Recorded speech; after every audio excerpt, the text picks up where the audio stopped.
Hello guys, welcome back to my channel, Life with Beniza. So in my previous video, I talked about like moving back from the UK, and I talked about like living in Lagos and all my experiences. I also spoke about adulting in Lagos, and you can check back on my channel, you'd see all these videos. I'll add the link to all my videos. So today I'll be talking about how you can live on a budget in Lagos. The scope of this video is Lagos, and that's because I can only talk about Lagos because I've lived in Lagos almost all my life, and so I understand Lagos, and all my experiences about life is like Lagos. So I'm going to be talking today about how to live on a budget in Lagos. But I know that some of my Instagram friends will never accept that they're living on a budget. That's fine. Nobody accepts that they're living on a budget. Nobody wants to accept that they are managing. My Instagram friends will not agree. But that's fine. So today what I want to do, I want to talk to you about how I have been able to live on a budget. Because a lot of people think that for you to live a good life, for you to live a comfortable life and have most of the things you want, that you need to be earning like a huge salary or have a huge business or have a tap of money from where you can just spend and have all the good things that you need. But trust me, that's not the case. So a lot of people who have been able to buy houses, people who have been able to buy good cars, etc., most of them do not have excess money. They're just able to, plan their lives in the way that they can afford most of the things that they need. And then, I'm not an expert, I'm not a personal finance expert, but I've done a little bit of research, and because it's something that I'm very passionate about and I've seen myself apply that, I thought it would be great to share with my YouTube family how I've been able to, manage in Lagos, live on a budget and still be balling. So don't let anyone deceive you, okay? You can have small money and still ball in Lagos. Because this 2020, the hashtag is money cannot wait, like hashtag money cannot wait. Even if you have too much money, there's no need throwing it around. You have to budget yourself, plan yourself so that you have enough to save and invest. I know some people who feel like they're trying to save money. They are actively trying to save money by buying things that are cheap, and then when they buy things that are cheaper, they feel like they're saving money, then they buy substandard stuff.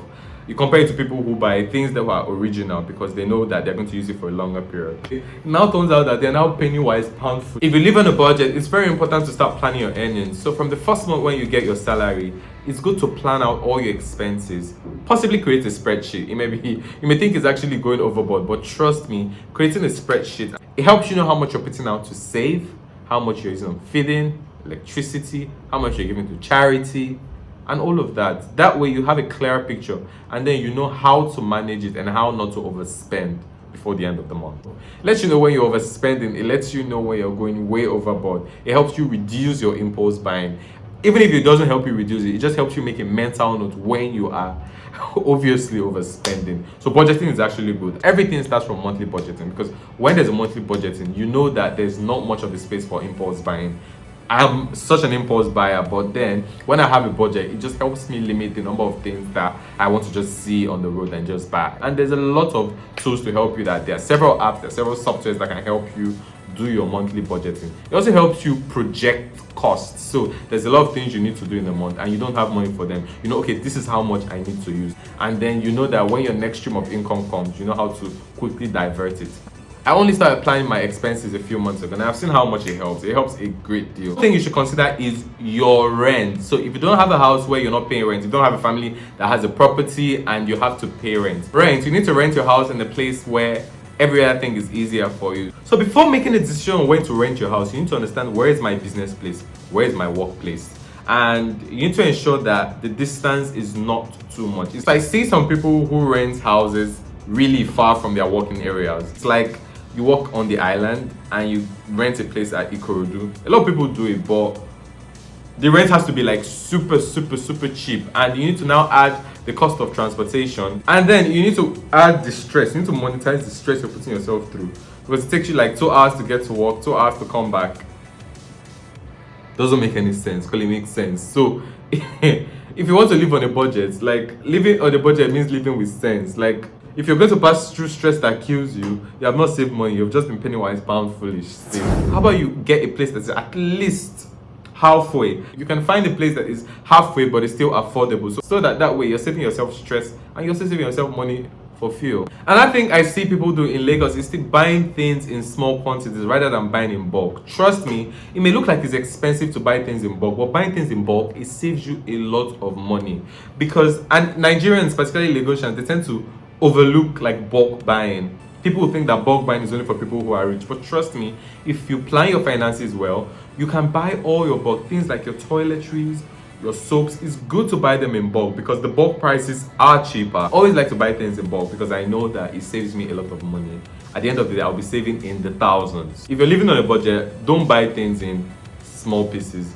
Buy things in bulk because when you buy in bulk, you save money. In terms of bills, so for things like electricity, always try to use like energy saving options because like NEPA can charge, particularly if you're using estimated bills, it will charge you fire. So if you have bulbs, rather than use a yellow bulb, how about use a white bulb? How about use energy saving bulb? Rather than using a generator, how about use an inverter? Because if you think of the money you use to buy fuel every other day. So I think when I used to live in Surulere, I used to spend 6,000 naira every week on buying fuel. So I used to buy it twice in a week, 3,000 naira, and then I'll buy it twice in a week. Imagine how much I spent. So in a week I spent 6,000. 6,000 naira times 52 weeks. I literally bought for 1 year in that area. So imagine that could have bought me that would have bought me an inverter, and an inverter wouldn't have taken any money. All I need to do is just charge the batteries, and whenever there's no light, I always get. So people who have families, they probably spend a lot more.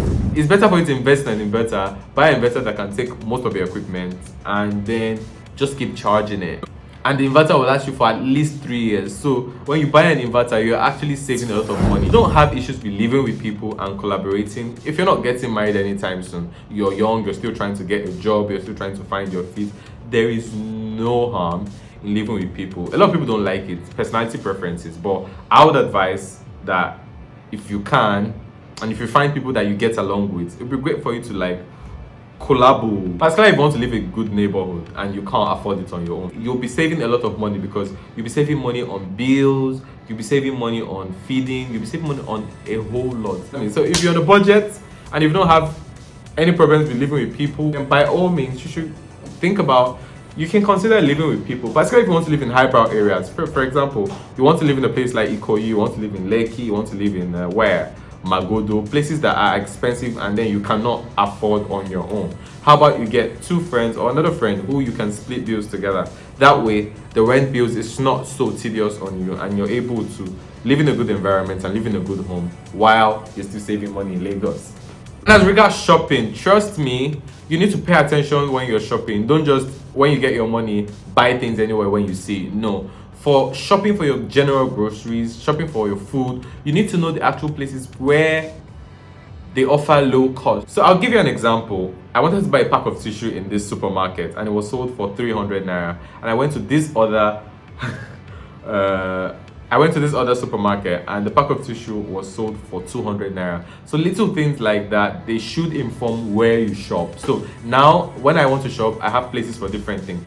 Different stores for buying meat, I have different stores for buying water, I have different stores for buying groceries and other provisions. So you need to understand the places where the prices are good. You might say it's just 100 naira. 100 naira, put in all the things that you put. Like let's say you buy several items, 100 naira, it comes into thousands of naira, and then you can actually save that money and get a lot more. So that money could have bought you like 2 packs of tissue instead of 1. So it helps just increase the number of things you can get with the money that you have. So all of this money you're saving, you might think it's just a little, but when you add all of them together, you now realize that that money can actually help you buy small shares, can help you invest in something small, can help you buy something you can put in your house.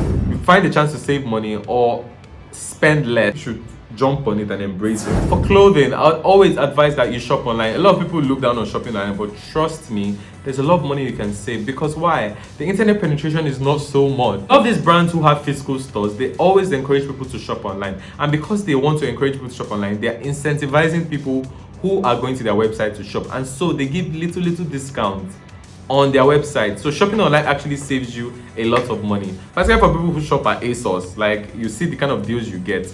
You don't get those deals in your walk-in store. So if you're living on a budget, you need to embrace shopping online. Some people think shopping online is bougie, it's too expensive. Don't be fooled. Shopping online, shopping on places like ASOS, Buy things, they're not so expensive. If you want to buy original stuff, you want to buy good clothes, you want to look good, man, you have to go online. You have to go online and shop. And when you shop online, you're saving a lot of money, because when you enter most of those stores in Lagos, I don't know about groceries and all of that, but for clothes, I know that you get the best deals online. One tip for shopping online: always know your actual size and always buy things that are expandable. If you buy things that are expandable, that means like it's one size fits all. Like it can always fit you, even if it's so. There's no back and forth in terms of how it fits you. When you want to make purchases, I know that a lot of people think buying second-hand items is perfect. There's some things that if you can't afford outrightly, you can buy second-hand items. But there's some things that, trust me, you'll be wise if you bought them brand new. So for me, for example, when it comes to shopping, I'm an ugbo.